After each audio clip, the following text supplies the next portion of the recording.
mga lods, for today's video po, pag-uusapan po natin kung ano nga bang edad nagiging mas mapusok ang isang babae. Pero bago yan, kung hindi pa po subscribers, click mo na po muna yan. Maraming salamat po. God bless po.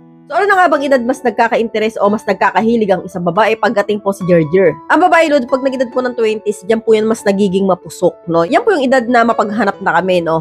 Na naku-curious na kami sa mga bagay-bagay tulad po ng mga Gerger, no? Iniisip na namin kung ano nga bang lasa niyan, ano nga bang pakiramdam, no, kapag nakatikim ng imbutido, no? So, diyan po, mas nagkaka-interest na kami at papasok na rin po sa isip namin na magkaroon na ng experience pagdating po sa mga ganyang edad. Pero, Lods, no, meron po talaga ng mga 16, 15 yun, nakatikim na ng imbutido, no? Pero, ang pinag-uusapan po sa atin dito, Lods, no, yung edad na nagiging mas mapusok ng isang babae, no, 20s po. Starting 20, 21, hanggang pataas, no? Hanggang 30, yan, medyo na po yan, mapusok na po yan.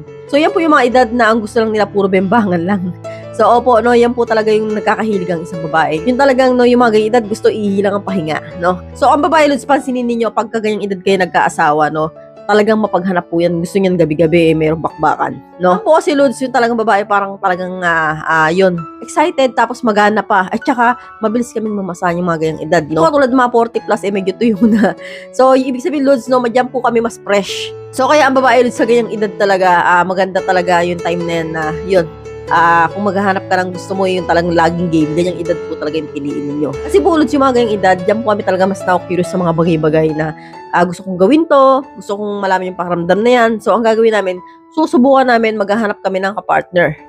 So, kadalasan mapapansin ninyo talaga, no, kapag ang babae, minsan, 15-16 nakokontrol pa yung magkaroon ng jowa, no. Pero pagdating ng 20 plus, hindi na talaga makokontrol yan. Kung baga sa sasabog na yan, kakawala na yan, no, kahit anong pigil mo. No, kahit ka minsan pagbawalan ka ng kuya mo na huwag mo na magjowa, nagjowa na yan palihim, no?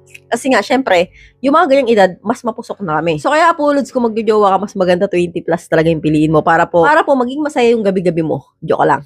Yan nga po yung edad na mas nagiging mapusok ng isang babae, no? I hope you learned something in this video. More videos to come, so stay connected and see you again to my next video. God bless. Bye-bye!